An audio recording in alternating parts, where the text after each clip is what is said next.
Today this was about calving time management, and we began by looking at the 3 stages of labor, which are dilation of the cervix, the actual birthing process, and then the shedding of the placenta.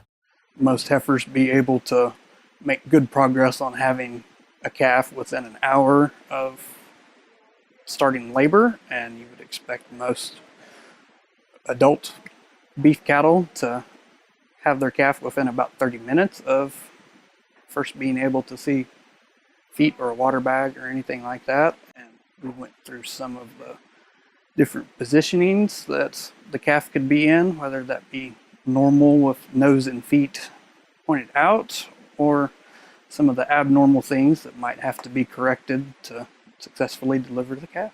The main cause of what we refer to as dystocia or calving difficulty is going to be the oversized fetus. So the calf is too big to get through the pelvic canal. So that's our #1 problem.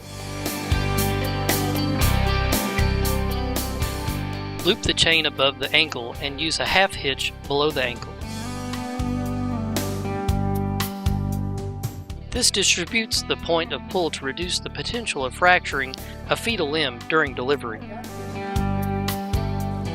Use adequate lubrication in assisted delivery. Walk the calf out, alternating the pull of each leg.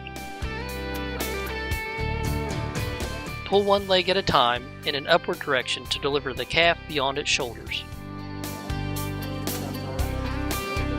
Then pull downwards to deliver the calf.